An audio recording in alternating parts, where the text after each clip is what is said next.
Tarde a todos. Sejam bem-vindos à Casa de Abel Sebastião de Almeida, na segunda-feira, para estudarmos o Evangelho segundo o Espiritismo. Antes do nosso estudo de hoje, vamos pedir a Jace que faça a leitura do texto de abertura.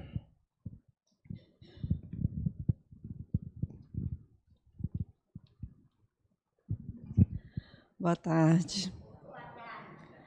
A nossa página de hoje é do livro O Evangelho por Emmanuel, Espírito Emmanuel, psicografia de Francisco Cândido Xavier.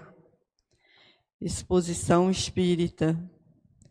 Nem se acende uma candeia colocando-a debaixo do módio, mas sobre o candeeiro.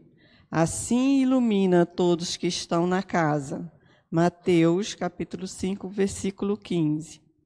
Quanto mais se aperfeiçoam no mundo as normas técnicas da civilização, mais imperiosas se fazem as necessidades do intercâmbio. À vista disso, nos mecanismos da propaganda, em toda parte, os mostruários do bem e do mal se misturam, estabelecendo facilitários para a aquisição de sombra e luz. Nesse concerto de forças que se entrechocam nas praias da divulgação, em maré crescente de novidades ideológicas, através das ondas de violentas transformações, a doutrina espírita é o cais seguro do raciocínio, garantindo a alfândega da lógica destinada à triagem correta dos produtos do cérebro humano, com vistas ao proveito comum. Daí a necessidade da exposição constante dos valores espíritas evangélicos, sem o ruído da indiscrição, mas sem o torpor do comodismo, serviço de sustentação do progresso renovador. Quando puderes, auxilia essa iniciativa benemérita de preservação e salvamento. Ajuda a página espírita esclarecedora a transitar no veículo das circunstâncias, a caminho dos corações desocupados de fé, à maneira de semente bendita que o vento instala no solo devoluto e que amanhã se transformará em árvores benfeitora. Ampara o livro espírita em sua função de mentor da alma na cátedra do silêncio. Prestigia o templo espírita com o respeito e a presença, com o entendimento e a cooperação, valorizando-lhe cada vez mais a missão de escola para a vida superior. Como possas e quando possas, relaciona as bênçãos que já recebeste da nova revelação, reanimando e orientando os irmãos do caminho. Disse-nos Jesus: não coloques a lâmpada sob o alqueire. Podes e deves, assim, expor a tua ideia espírita através da vitrine do exemplo e da palavra, na loja de tua própria vida, para fazê-la brilhar. Bom estudo para todos nós. Vamos agora ouvir a nossa irmã Sueli, que vai nos falar ainda do capítulo 7, Bem-aventurados pobres de espírito. Ela vai enfocar os itens de 7 a 10, né? Mistérios ocultos aos doutos e aos prudentes. Bom estudo para todos, muita luz, como sempre, para nossa irmã. Obrigada. Boa tarde para todos.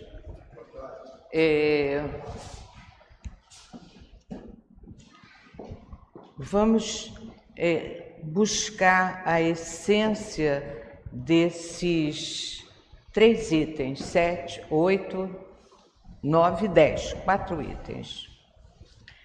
Então, o início da nossa palestra, a gente pode fazer perguntas e ir encaminhando os nossos raciocínios.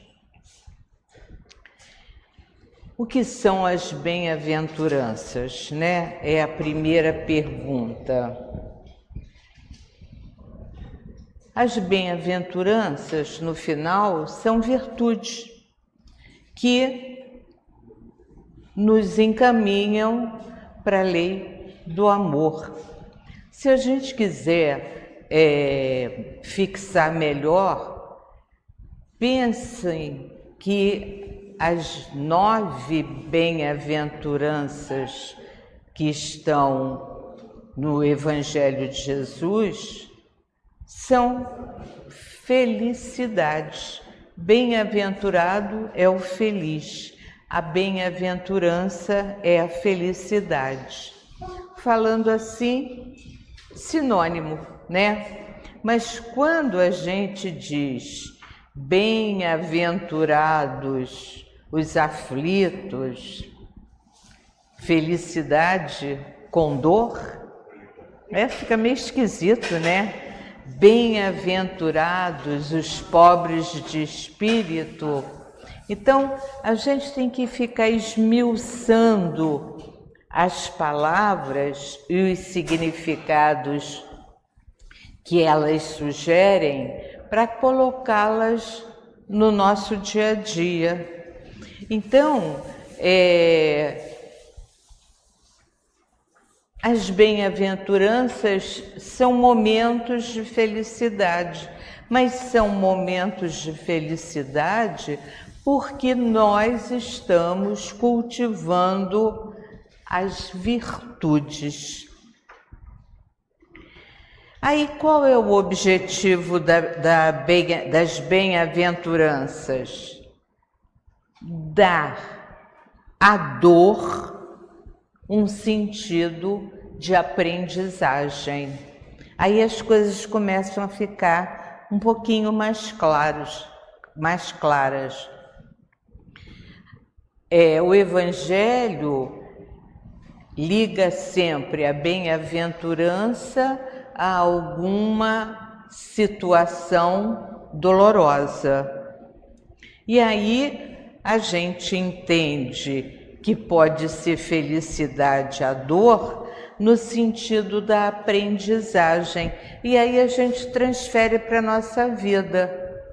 Para nós aprendermos alguma coisa, nós normalmente enfrentamos situações difíceis. Criança que não gosta de estudar tem horror a ir para a escola. E, no entanto, a família é obrigada, leva para valer. Vai chorando, reclamando, brigando, mas vai porque tem que aprender, tem que se educar nas coisas do seu tempo e do lugar onde vive. Então, toda vez que você diz para alguém não, você provoca no outro um sentimento de dor, de desagrado, de aborrecimento. Mas para a gente aprender o caminho do bem, nós temos que ser afastados do caminho do mal. Então, isso, e o caminho do mal é sempre mais bonito, mais vibrante, mais colorido, mais chamativo. E a gente sabe que não é por aí que a gente vai conseguir se sentir feliz verdadeiramente. As bem-aventuranças, então, elas conduzem o ser humano a entender que o espírito é imortal. Ora, mas como é que a gente consegue entender a imortalidade do espírito? Basicamente, estudando a doutrina das vidas sucessivas. E a gente só se dá conta, devia ser uma coisa simples, fácil, e a gente devia estar felicíssimo, porque o espírito é imortal.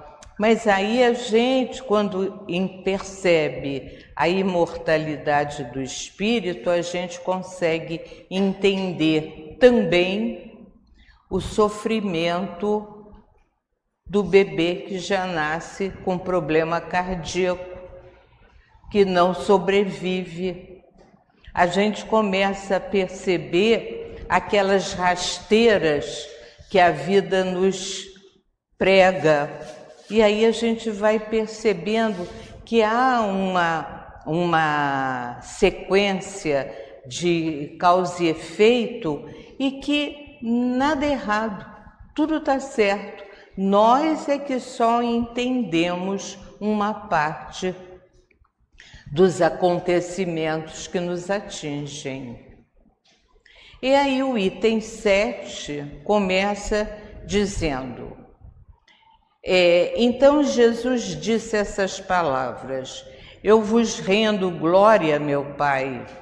Eu agradeço muito por haver desocultado essas coisas aos sábios e aos prudentes e por havê-las revelado aos simples e aos pequenos. Ora, essa observação que Mateus consegue reproduzir nas palavras de Jesus, elas têm a ver com os dias atuais. Por quê?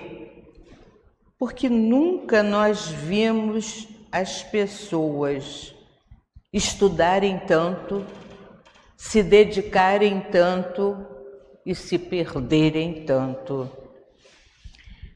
Parece que a gente está vivendo um momento que quanto mais o homem estuda e consegue entender as leis da natureza e tenta insurgir-se, modificá-las, tomá-las a seu proveito, quanto mais eles aprendem, mais tolices eles fazem. Eu estava lendo no jornal, os senhores devem ter lido, semana passada, a quantidade de bombas atômicas que existem no mundo. A Rússia é quem tem mais, tem acho que 4.700. Depois os Estados Unidos têm 3.000, 3.600, e depois os outros têm 200, 100, uma coisa. E claro que nós não temos nada disso. Mas eu estou fazendo eu me lembrei disso porque a gente, quando pensa na força atômica, nós pensamos na destruição, verdade. Só que a força atômica também é uma grande aliada da ciência, da medicina. Ela trabalha firme na melhoria, no domínio, por exemplo, do câncer. Então, vejam bem, tudo que o ser humano descobre através do seu estudo, do seu trabalho, da sua decisão de penetrar nos conhecimentos da natureza, lamentavelmente, tem sempre o lado positivo e o lado negativo, né? Se a gente for pensar em conquistas, por exemplo, o homem conseguiu fazer o avião. O avião é um instrumento fantástico de locomoção. É um transporte seguro, rápido, agradável.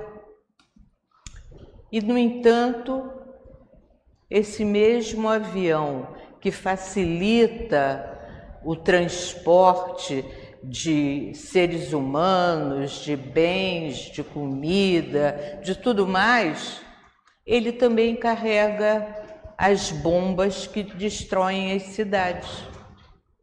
Ele também leva à destruição. Olha que loucura! Alguma coisa que devia ser só para o bem-estar do ser humano, aquela outra inteligência que não é tão positiva assim, encontra formas de utilizar um engenho tão fantástico para destruição em massa. Olha que loucura! Então, como é que faz? Passa. Aí a gente continua. Quem são os pobres de espírito a que Jesus se bem-aventurados, né? Os pobres de espírito. Pobre de espírito não é gente desprovida de inteligência. Não é isso não. Porque na mesma hora a gente pensa, pobre de espírito, deve ser ignorante, ou então que não consegue aprender. Não é isso.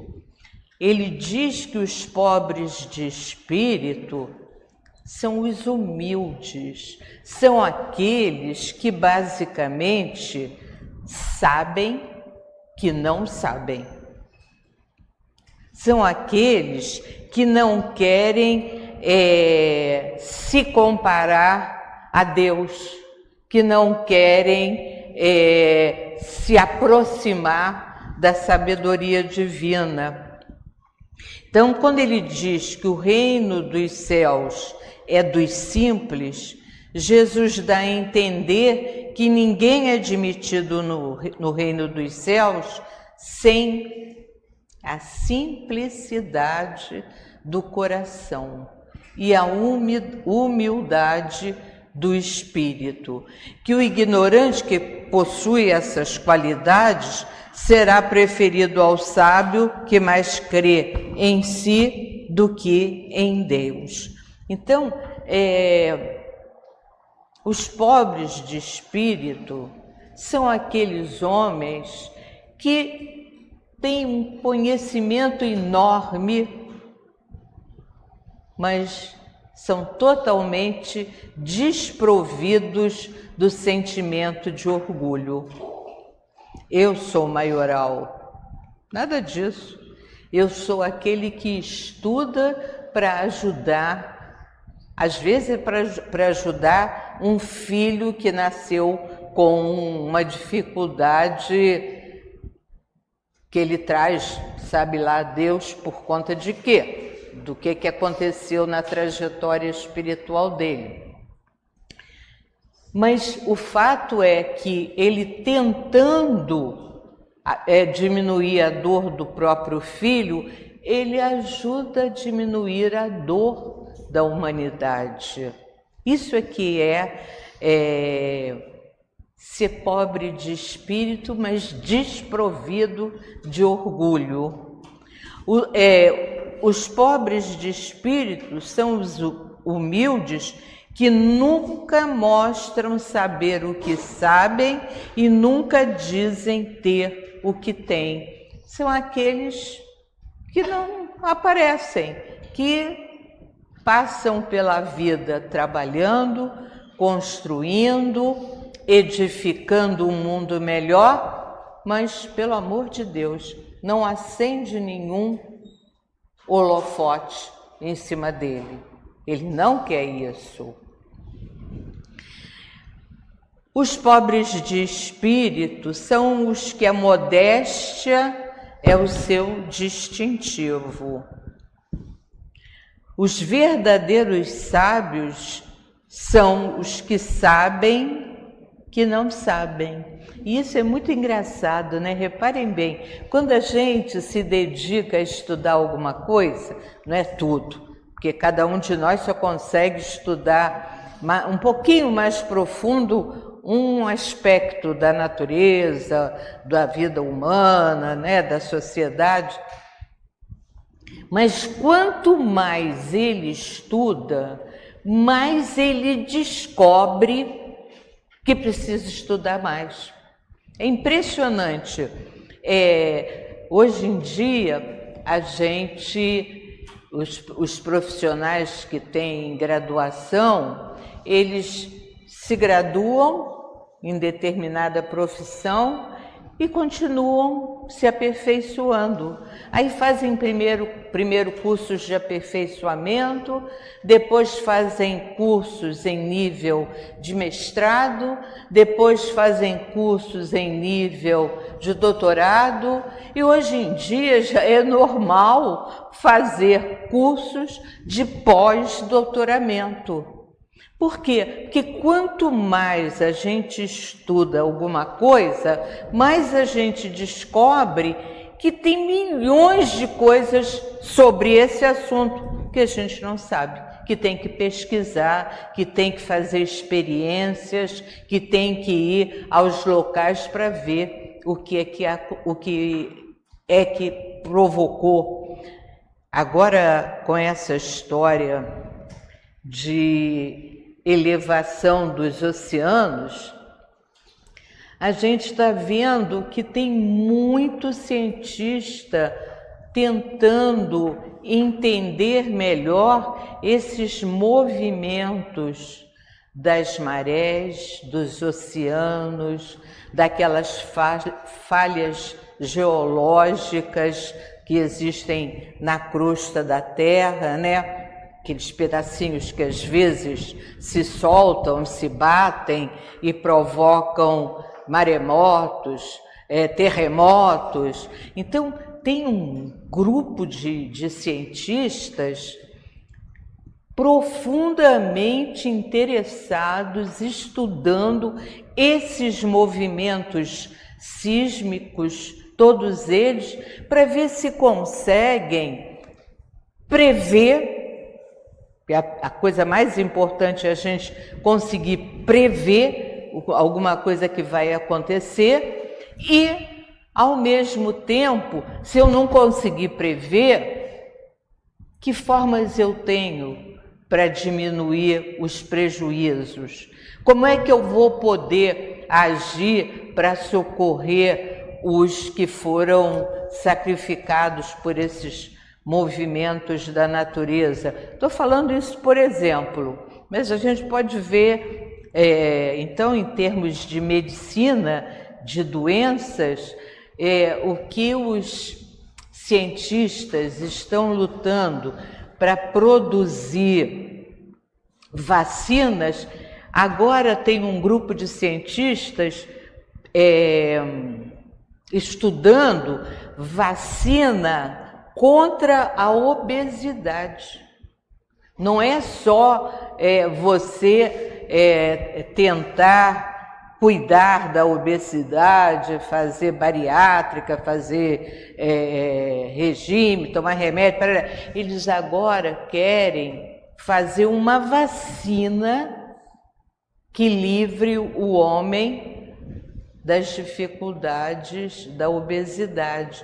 Olha, são coisas que nem passam pela cabeça da gente, né? Nem a gente fala, é porque come demais. Não, tem uma porção de outros componentes, de outras situações que provocam, por exemplo, a obesidade. Então, os verdadeiros sábios são os que sabem que não sabem. Os humildes são os simples no falar, sinceros e francos no agir. o que não fazem ostentação de saber nem de santidade. Até porque quanto mais você estuda, mais você descobre que é ignorante, então não tem que fazer propaganda. Os pobres de espírito abominam os bajuladores e servis, e deles se compadecem. É um pobre coitado, né? Então, a humildade respeita o homem não pelos seus haveres, mas pelas suas virtudes. Então, o pobre de espírito a que Jesus se referia são os humildes, aqueles dotados de virtudes que levam à fraternidade, que levam à solidariedade, enfim, que veem o outro como se veem a si mesmos. Então, a pobreza de paixões, de vícios, o desapego das glórias efêmeras, do egoísmo, do orgulho, representam a pobreza a que Jesus se referia nas suas pregações. Para esses é que Jesus disse: bem-aventurados os pobres de espírito, porque deles é o reino dos céus. Então, o reino... E ainda tem aquela outra situação que a gente sempre chama atenção. Reino dos céus não é acima, nem abaixo, nem à direita, nem à esquerda. Não é isso. Reino dos céus é a felicidade no nosso coração. Então, para a gente realmente ser feliz, a gente precisa humildade, paciência, exercício da fraternidade, da solidariedade, de amar ao outro como se ama, de amar a Deus sobre todas as coisas. Então, é assim que a gente chega ao reino dos céus, ou seja, que a gente chega à felicidade íntima. Então, continuando, a inteligência humana precisa sempre se manter ativa, mas sempre visando ao bem da coletividade. Ela precisa ser burilada e avançar, atrelada à educação espiritual. Então, o homem, quanto mais inteligente ele for, mais educado ele, espiritualmente ele precisa ser. Porque vejam bem, os grandes algozes da humanidade foram homens absurdamente inteligentes. Não pensem os senhores que Hitler era apequenado na inteligência dele. Bem pelo contrário, ele era superdotado, ele era inteligentíssimo. Então, o que a gente precisa é cultivar a nossa inteligência, a nossa capacidade de aprender, a nossa capacidade de raciocinar, com a nossa capacidade de amar. Quando a gente ama e raciocina, nós vamos ser beneméritos nessa vida. Nós vamos ajudar e muito a felicidade da coletividade, não a minha só, mas da coletividade. Imagine, quando foi criada as vacinas, por exemplo, como é que é? Da Covid a Covid é a mais recente, né?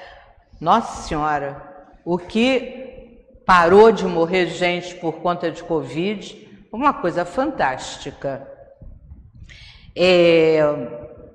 Então vejam, no caso específico da Covid, era uma quantidade de cientistas, cada um lá no seu laboratório, na sua cidade, no seu país, estudando a mesma situação e se comunicando o tempo todo, até que eles conseguiram chegar a uma fórmula que foi capaz de, aplicada adequadamente, livrar a humanidade de uma verdadeira calamidade de saúde. Mas a quantidade de vacina que a gente oferece ao bebê quando ele nasce é enorme. Depois, até os 7 anos, ele toma mais de não sei quantas vacinas. Depois, a gente adulta tem mais vacina para tomar todo ano. E a gente, como eu, que sou mais velha, a quantidade de vacinas que eu tenho que tomar todo ano para ver se eu consigo levar a minha vida um pouquinho mais à frente é enorme.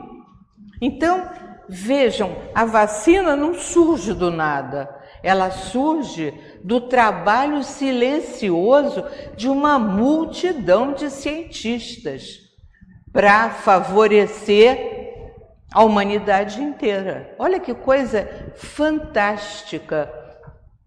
E geralmente a gente nem sabe quem foram esses cientistas, a gente nem tem o nome deles na ponta da língua.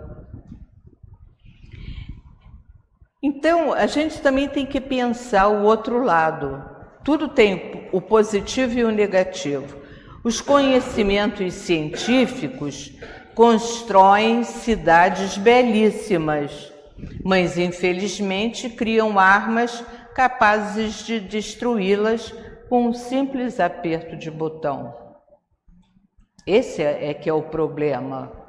A gente faz coisas fantásticas, mas aprende também a destruí-las com um sopro. Os conhecimentos científicos constroem palácios flutuantes, esses navios fantásticos, né? Mas ao mesmo tempo fazem torpedos que podem provocar-lhes o afundamento, o naufrágio. E a gente você está na maior festa num desses navios e alguém lá a muitos quilômetros de distância encaminha um torpedo e aquilo tudo acaba num piscar de olhos. As pessoas morrem, por isso que às vezes elas nem sabem que morreram. Estavam na maior festa, na maior alegria, e a capacidade humana de destruir foi exercida contra esse grupo, por exemplo. Aviões que encurtam as distâncias e que carregam torpedos que destroem casas, palácios, cidades. Processos cirúrgicos que favorecem a saúde e a vida, mas facilitam a realização de abortos criminosos. Precisamos iluminar o raciocínio sem descurar dos sentimentos. A chama da cabeça não derrama a luz da felicidade sem o óleo do coração. Então, cabeça, raciocínio e coração, sentimento. O tempo todo nós temos que nos guiar raciocínio, estudo, conhecimento e amor. Muito amor pelos que nós conhecemos, pelos que nós não conhecemos, mas sempre amor pelo ser humano. Todos os sentimentos de Jesus enaltecem a simplicidade e a humildade, a solidariedade e a fraternidade, a compaixão para conquistar as doces alegrias daqueles que compreenderam verdadeiramente sua responsabilidade diante da eternidade que os aguardam com ofertas de luz. Usar a inteligência para o progresso material da humanidade e para o socorro aos alienados de toda sorte e aos que caminham na retaguarda, aplicar os conhecimentos conquistados no interior dos laboratórios, nas salas de estudo, ao bem-estar de toda a humanidade, para, tornando a vida de quem vive no planeta Terra mais ditosa e menos sofrida, construir túneis que diminuam as distâncias, edificações que sejam abrigos seguros e generosos aos que tudo perderam pela força da natureza ou pela impiedade dos homens. É o que se espera de quem segue Jesus e sua doutrina de amor total e irrestrito. E aí vamos a outra palavrinha. Na antiguidade, os prudentes eram os sábios daquela época. E ao encargo deles, Deus deixa os segredos da terra para serem descobertos. Então, são aqueles cientistas, aqueles pesquisadores que pesquisam, descobrem segredos, mas usam de forma indevida, desumana, as descobertas que tomam ciência.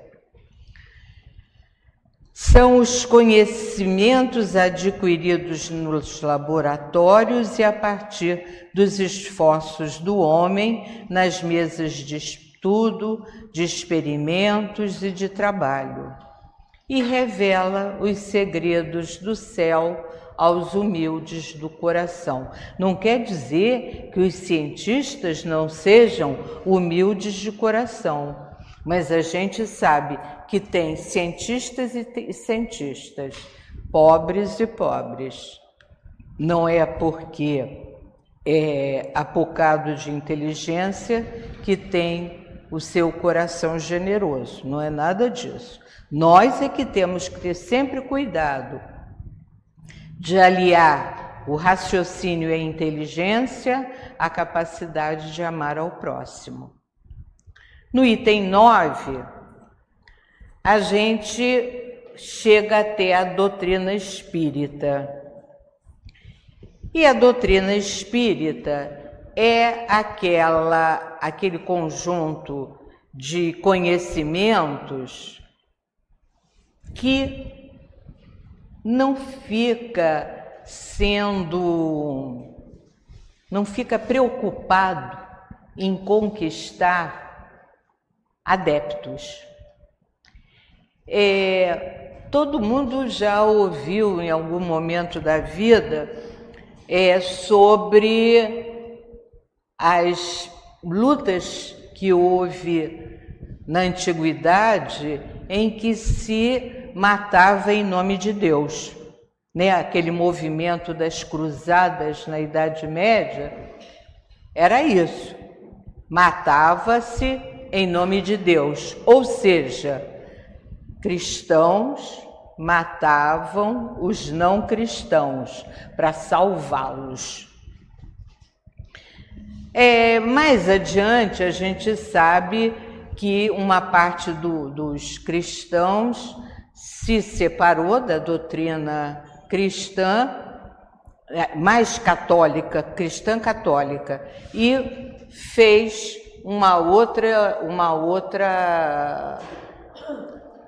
outra religião, no caso dos protestantes. Protestantes porque protestavam contra cânones católicos. Depois entre os protestantes houve dissensões, e aí fizeram uma série dividiu. Protestante do sétimo dia, não sei lá o quê, tem uma porção de facções aí. Mas o fato é que tanto católicos quanto protestantes, eles fazem questão de aumentar o rebanho de cada um deles. É uma prática normal. Eu acredito em todas as verdades que não podem ser discutidas na fé católica, e eu quero que toda a minha família siga pelo mesmo caminho. Se ao contrário eu faço parte daquele outro grupo que não aceita todos os cânones católicos, quero que a minha família me acompanhe nos encontros evangélicos. O espírita não tem isso. A gente não faz nenhuma questão que as pessoas nos acompanhem. Não é assim que funciona. É o contrário. Nós é que procuramos a casa espírita porque estamos padecendo de algum mal, de um mal físico, uma doença, ou uma dissensão na minha família, ou porque não consigo me colocar profissionalmente no mercado, porque sofri uma traição que eu não consigo entender, porque ganhei um filho completamente descontrolado. Então, o espiritismo, ele não se apresenta, ele é procurado. Quando nada dá certo, as pessoas dizem: vou para a casa espírita, quem sabe lá eu consigo resolver o meu problema. E aí, nesses estudos que a gente vai fazendo, como nós estamos fazendo às segundas-feiras, às quartas-feiras, a gente começa a vislumbrar um outro mundo. A gente começa a perceber que nós fazemos parte de um mundo que é imortal, que a gente vai ficar durante algum tempo vivendo no planeta Terra, até que a nossa evolução nos encaminhe para um outro planeta. Todo mundo estudou na escola, né, os planetas que giram em torno do Sol. Entre eles está a Terra, né? Terra, Marte, Vênus, Saturno, Urano, Netuno, Plutão. Mas a gente, há pouco tempo é que nós conseguimos entender que todos esses planetas são habitados por seres semelhantes a nós, com as peculiaridades próprias, a posição de cada um em relação ao Sol, e que nós ou já viemos de um desses ou vamos para outro. E aí não tem jeito, a gente começa a entender por que esses planetas não são desabitados, que há uma razão de ser, de nós participarmos desse grupo que tem vida por conta do calor do Sol, da luz do Sol. E aí a gente vai aprendendo devagarzinho como é que a gente faz o próprio corpo. Como é que a gente nasce? Como é que é apenas um problema físico. A mulher fica grávida, no final de 9 meses, nasce uma criança. Mas a gente esquece que cada criança que nasce tem qualidades específicas. Uma não é igual à outra. E aí a gente vai observando, na medida que aquele bebê vai crescendo, como ele tem uma individualidade. A gente chega no berçário, a gente percebe rapidinho, tem um bebê que chora o tempo todo, tem um outro bebê que se debate, sacode as mãos, os pés, tem outro que é calminho, dorme o tempo todo, tem uns que são tão bonitinhos, mas tem outros, coitadinhos, que já vêm defeituosos. E aí a gente entende, meu Deus, será que Deus é injusto? Deixa um ser tão bonitinho e o outro tão feinho, coitado. Será que isso é por acaso? E aí a gente percebe, a gente vai estudando e vai descobrindo que cada um daqueles bebês tem um espírito que se coloca ao lado daquele corpinho que ele ajudou a arrumar. Se aquele espírito que está regendo aquele corpinho foi um suicida que deu um tiro no peito, aquele bebezinho, coitadinho, já nasce com um coraçãozinho doente. Por quê? Porque aquele espírito não conseguiu, na hora de modelar o corpinho que ele ia habitar, ele não conseguiu fazer direitinho, modelar direitinho aquele coraçãozinho que ele próprio estragou fora do tempo. Então, muitos outros coraçõezinhos ele vai ter que construir até que consiga fazer um coraçãozinho perfeito para colocar no peito daquele bebê que ele vai reger. Então, não adianta eu ficar falando isso tudo para quem não acredita em nada, porque vão achar que eu sou louca, no mínimo. Então, essas coisas são conquistas que a gente vai fazendo a partir de muito estudo, de muitos anos, de muita observação. E, por isso, o Espiritismo não pode fazer proselitismo, não pode ficar angariando outros espíritos. Não funciona assim, não vai dar certo. Então, as verdades que o Espiritismo revela têm elas próprias já força de suas evidências, seja nas mensagens que o mundo espiritual envia à humanidade, seja na materialização dos seus socorros por meio das curas promovidas pela medicina espiritual, seja na intervenção sutil ou contundente na vida dos homens encarnados. Essa das curas promovidas é fantástica, né? Quem lida com as verdades espíritas, com os trabalhos de cura, sabe que isso não é brincadeira. E eu lembro sempre, de repente eu tive que tirar, como é que é isso aqui, Sânia?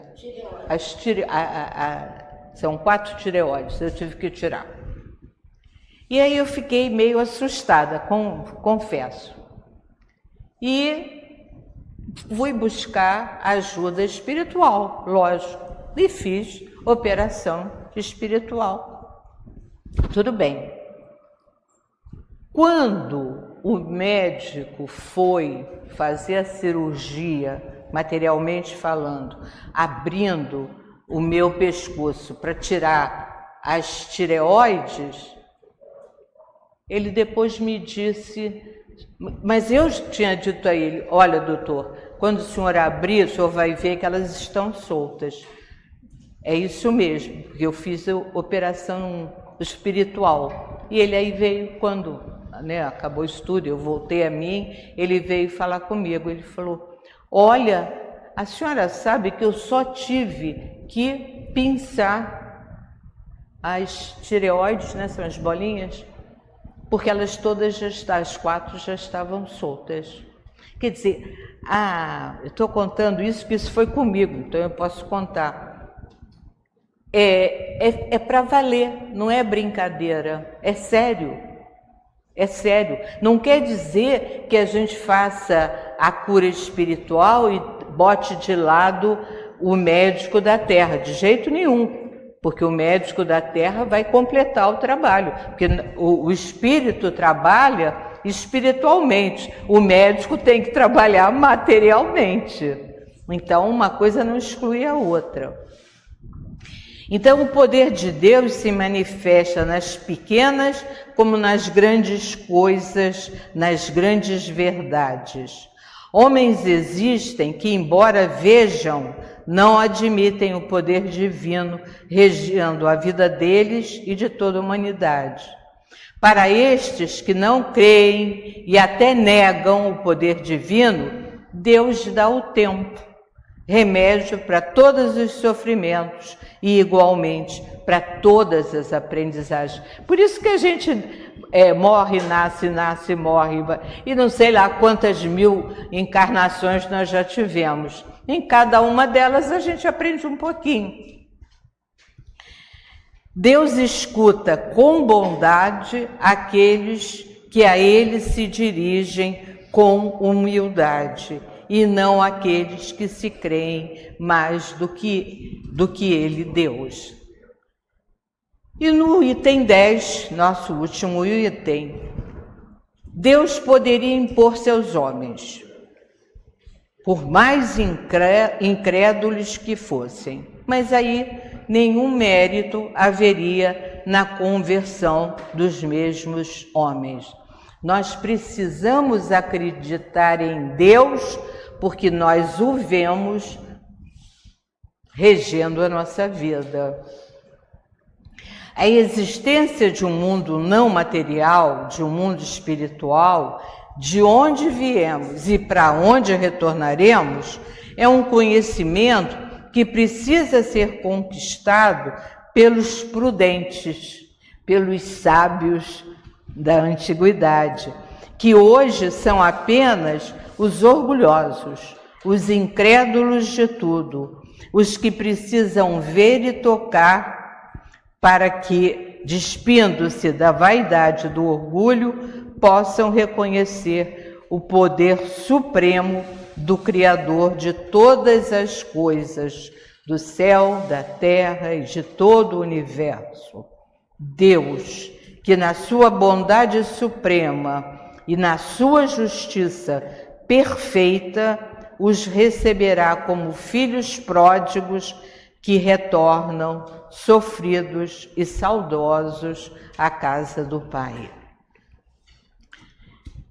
Então, podemos entender que as bem-aventuranças representam as conquistas que nos preparam para vivenciar a lei do perdão e do amor.